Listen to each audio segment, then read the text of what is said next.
اور جو دونوں معاملات جن کا آپ نے تذکرہ کیا ہے، یعنی افغانستان کی صورتحال اور پھر غزہ کی صورتحال، ان دو پر سچی بات تو یہ ہے کہ لوگ جو ہیں وہ حیران ہیں کہ یہ ہو کیا رہا ہے، اور سمجھنا چاہتے ہیں کہ آخر یہ ہو کیا رہا ہے۔ یہ ایک بڑا موضوع ہے۔ نہیں بالکل، اب جیسے افغانستان کے اندر ہے، ابھی جو اس وقت کی اطلاعات ہیں اس میں تو پاکستان اور افغانستان کے معاملات طے نہیں پائے ہیں۔ وہ ایگریمنٹ جو کہ پاکستان چاہتا ہے کہ اس کی سرزمین پہ جو کاروائی ہوتی ہے وہ افغانستان اس سے نمٹے اور کاروائی کرے ان گروپس کے خلاف انکلوڈنگ ٹی ٹی پی، اور وہ ظاہر ہے کہ وہ مانے ہیں اس معاملے کے اوپر کہ وہ اس کاروائی کو آگے بڑھائے، لیکن ساتھ ہی ساتھ جو ہے وہ کوئی امید بھی نظر نہیں آ رہی کہ اس طرح کا کوئی معاہدہ وہاں پہ طے پائے گا۔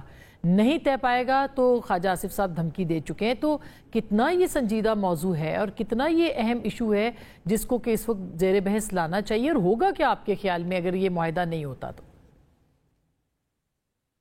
دیکھیے، میں آپ کو بتاؤں کہ پاکستانی میڈیا کے اوپر تو اتنی تفصیل سے اس موضوع کے اوپر بات نہیں ہوئی ہے۔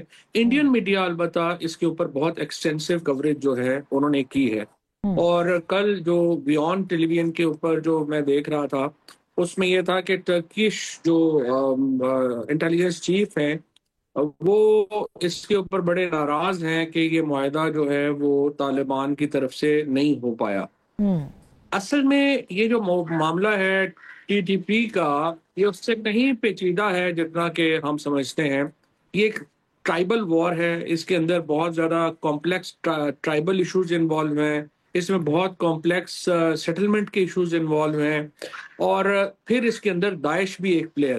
اب ٹی ٹی پی یا افغانستان کی جو طالبان ہے وہ ان کا یہ ماننا ہے یا کہنا ہے، یا کم از کم ٹرکی کی جو انٹیلیجنس اور جو لوگ وہاں پہ موجود تھے ان کے ریفرنس سے جو باتیں باہر آتی ہیں ان سے لگتا یہ ہے کہ وہ یہ کہہ رہے ہیں کہ دیکھیے اگر ہم ان کے اوپر ایک حد سے زیادہ دباؤ ڈالیں گے تو یہ داعش کے ساتھ مل جائیں گے اور ہمارے لیے بہت پرابلم کھڑا ہو جائے گا، لہٰذا وہ ایکسپریسلی ان کے خلاف جانے سے گریزاں ہے۔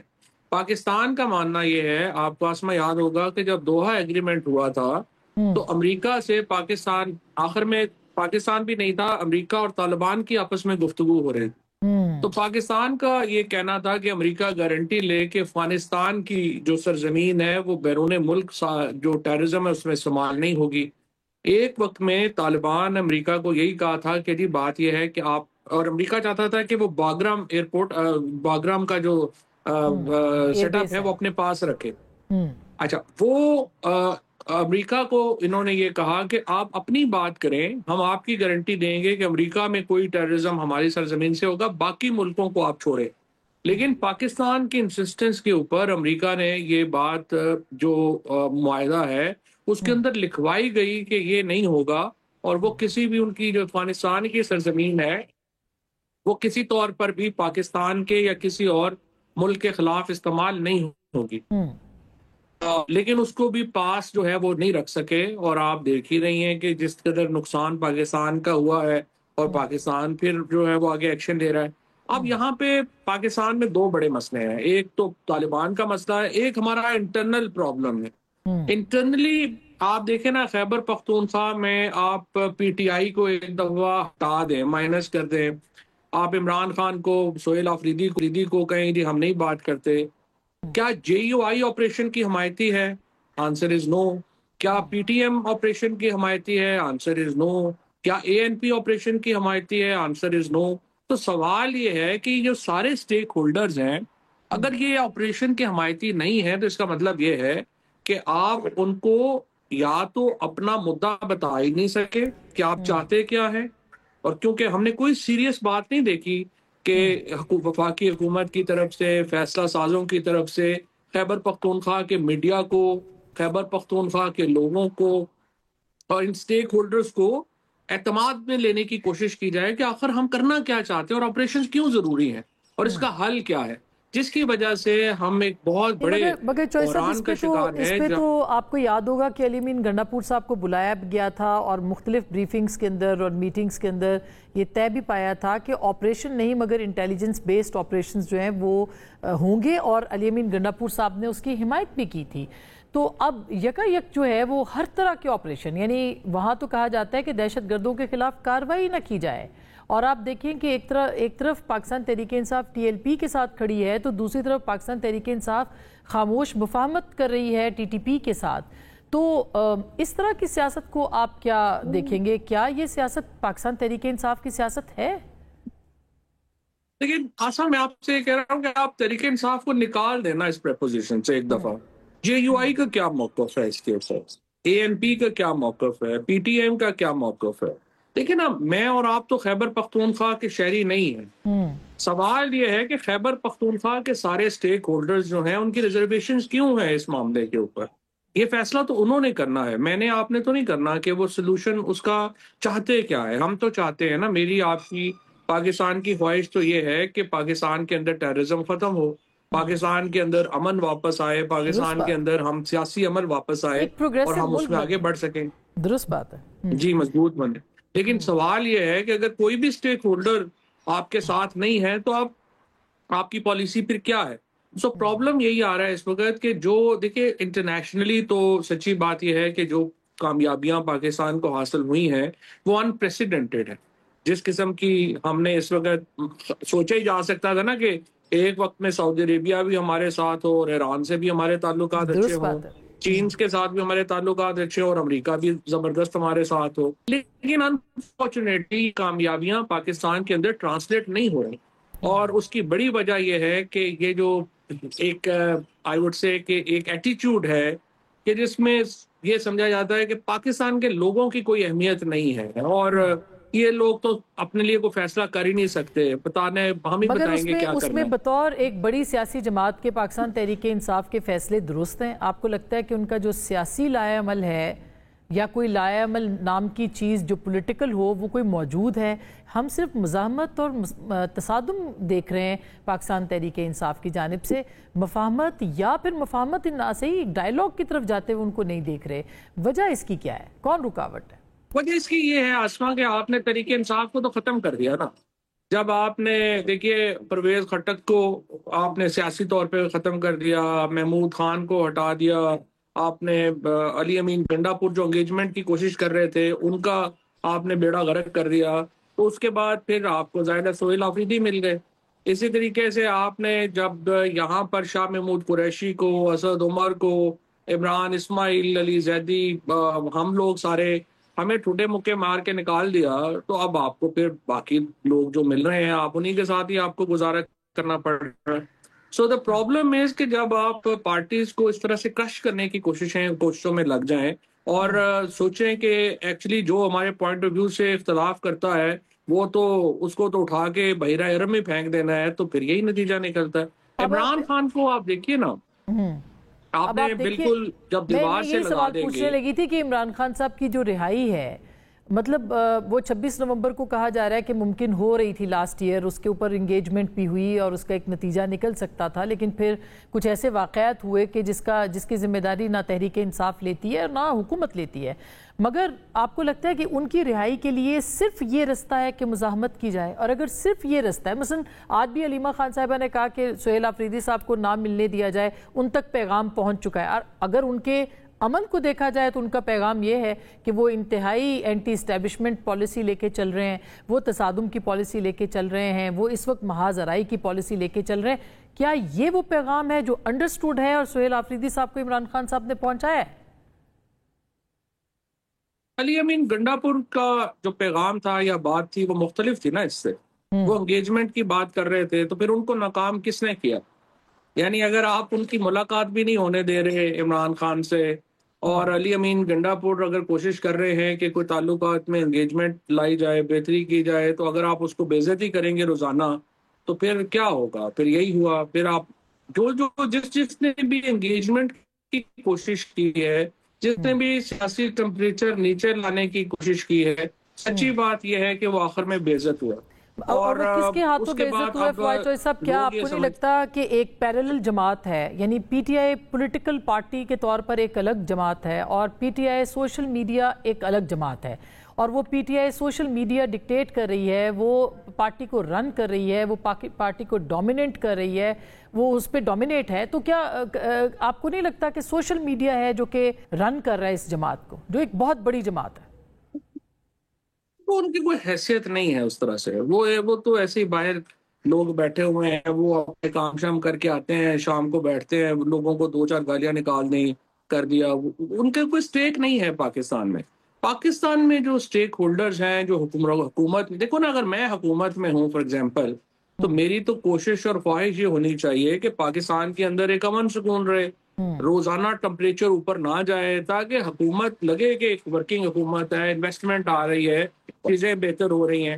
یہاں پہ حکومت خود ہی روز جو ہے کچھ نہ کچھ کر کے ٹمپریچر اوپر کر دیتی ہے، روزانہ کچھ نہ کچھ جو ہے وہ ہم دیکھتے ہیں کہ لگے کہ یہ معاملات جو ہے وہ خراب ہیں، اور اس میں جو ہے وہ امن نظر نہیں آ رہا۔ لیکن اگر آپ اس طرح سے جو چیزیں ہیں، اگر ان کو ٹمپریچر نیچے لانے کی کوشش کریں گے تو ٹمپریچر نیچے آ جائے گا، اس میں تو کوئی ایسی بات نہیں۔ مگر وہ کیسے آئے گا؟ عمران خان صاحب کے ٹویٹس آپ دیکھ لیں، ان کی جو ایکس پہ پوسٹ ہیں، ان کی طرف سے جو ظاہر ہے کہ جو زبان استعمال ہوتی ہے، لب و لہجہ استعمال ہوتا ہے، وہ بھی ایک بہت بڑی رکاوٹ ہے۔ اور پھر دوسری بات یہ کہ فواد چوہدری صاحب، کیا آپ کو نہیں لگتا کہ عمران خان صاحب یہ گورنمنٹ تو بینیفیشری ہے اس محاذ آرائی کی، وہ کیوں چاہیں گے کہ پاکستان تحریک انصاف اور اسٹیبلشمنٹ یا جو دوسری جماعتیں ان کے ساتھ ان کے تعلقات ہوں؟ نہیں، دیکھیے، پہلی بات تو یہ کہ ایک روایتی طریقہ ہے نا پی ٹی آئی کی، اگر آپ اپنی پالیٹکس کی خامیاں دیکھنا چاہیں تو ظاہر ہے کہ وہ اپنی ہیں، وہ تو بہت بڑی ہیں، اس میں کوئی شبہ نہیں کہ سپیس گین کرنے کے لیے کوئی ایفرٹ نہیں کی گئی، الائنس نہیں بنا سکے۔ وہ آپ نے دیکھ ہی دیا کہ ابھی وہ جو شیخ وقاص صاحب ہیں، وہ سعودی عربیہ کو مشورے دے رہے ہیں کہ انہوں نے کیا کرنا چاہیے۔ So international establishment, local establishment, حکومتی جماعتیں، انہوں نے کہا یہ کافی نہیں ہے، ہم نے اپوزیشن بھی ساری سے لڑنا ہے۔ وہ تو پی ٹی آئی کی جو اپنی پالیٹکس ہے اس کے اوپر تو کرٹیسزم ظاہر ہے کہ تبدیل ہو سکتا ہے، اور اس میں چیزیں بھی ہیں، لیکن اس چیز سے میں آپ کی ایگری نہیں کرتا کہ محاذ آرائی کا نقصان جو ہے وہ پی ٹی آئی کو ہو رہا ہے۔ محاذ آرائی کا نقصان تو سراسر حکومت کو ہو رہا ہے۔ اگر 65% لوگ جو ہے وہ عمران خان کو انہوں نے ووٹ دیا تھا 8 فروری کو، آج 75% لوگ عمران خان کے ساتھ کھڑے ہیں، اور آپ نے عمران خان کو نیچا دکھانے کے لیے پاکستان کا آئین تباہ کر دیا، عدلیہ تباہ کر دی، میڈیا تباہ کر دیا، پاکستان کی سول سوسائٹی تباہ کر دی۔ آپ دیکھیے نا کہ اس لڑائی کے اندر سب سے زیادہ نقصان کس کا ہو رہا ہے؟ آپ کا نقصان ہو رہا ہے میڈیا کا، جس کے اوپر بدترین سینسرشپس ہیں، آپ کی جو ویبلٹی ہے وہی خراب ہو گئی، خیر میڈیا تو بیچارہ ہمیشہ ہی انڈر پریشر رہا ہے، یہ تو ایک ہر حکومت کی روٹین کی بات ہو گئی فواد صاحب۔ لیکن اگلے کچھ سالوں میں، اگلے کچھ مہینوں میں آپ کو کیا لگ رہا ہے، سیاست کا پیٹرن کیا نظر آ رہا ہے، اور کیا امید کی جا سکتی ہے کہ عمران خان صاحب کے لیے کوئی ونڈو آف اپرچونٹی کھل سکتی ہے؟ دیکھیے جی، فی الحال تو پاکستان میں انفارچونیٹلی اب کیا ہوگا، مطلب اگر آپ 40-45 دنوں میں اگر کریں گے، دیکھیں نا، اس میں تو جس طرح ابھی آپ نے کہا کہ علیمہ خان نے کہا ہے کہ ان کو میسج پہنچ گیا، میسج کیا ہوگا؟ ظاہر ہے کہ وہ ایک اور تحریک کی تیاری کریں گے۔ اب وہ ایک اور تحریک کی تیاری کریں گے، حکومت اس کو روکنے کی جو ہے وہ پوری کوشش کرے گی، اور ایک کوارزیو میئرز جو ہیں وہ اور جو ہیں وہ لیے جائیں گے۔ اس کے نتیجے میں کیا ہوگا کہ پاکستان کا پولیٹیکل ٹمپریچر اور اوپر چلا جائے گا، اور یہ جو پولیٹیکل ٹمپریچر اوپر جائے گا اس کے نتیجے میں اگلا پورا سال پھر آپ کا اسی میں ضائع ہو جائے گا۔ سو جو اسٹیبلٹی ہے جو پاکستان میں آپ کا، میرا، پاکستان کے عوام کا مفاد ہے کہ کوئی 4 پیسے باہر سے آئے، کوئی لوگ بزنسز کر سکیں، کوئی ریل اسٹیٹ اوپر جائے، کوئی ہمارے ٹیکسز کم ہوتے ہیں نا، 50,000 روپے سے 2,70,000-75,000 روپے مہینہ کمانے والے بندوں کی تو کمر ٹوٹ گئی ہے، ان کو تو سمجھ نہیں آ رہا کہ انہوں نے اس ملک میں کرنا کیا۔ درست بات۔ آپ جب تک آپ کی جو انٹرنیشنل کامیابیاں ہیں وہ ایک ٹرانسفارم نہیں ہوتی پاکستان کے انٹرنلی، تو دیکھیں مجھے، آپ کو، یا عام پاکستانی کو تو کوئی فائدہ نہیں ہے۔ تو اس کے لیے جو ایک چاہیے، ایک جس قسم کا ماحول چاہیے وہ نہیں ہے، اور اگلے 1 سال میں بہت زیادہ خراب ہوگا۔ بہت بہت شکریہ فواد چوہدری صاحب، آپ کے ساتھ گھنٹوں اس پہ بات ہو سکتی ہے نو ڈاؤٹ، لیکن ایک چھوٹی سی بریک ہے، بریک کے بعد ہمارے ساتھ موجود ہوں گے بیرسٹر عمیر نیاز صاحب، بیرسٹر عقیل ملک صاحب، اور ہمارے ساتھ موجود ہوں گی شرمیلا فاروقی صاحبہ۔ ایک بریک، واپس آتے ہیں، ہمارے ساتھ رہیے گا۔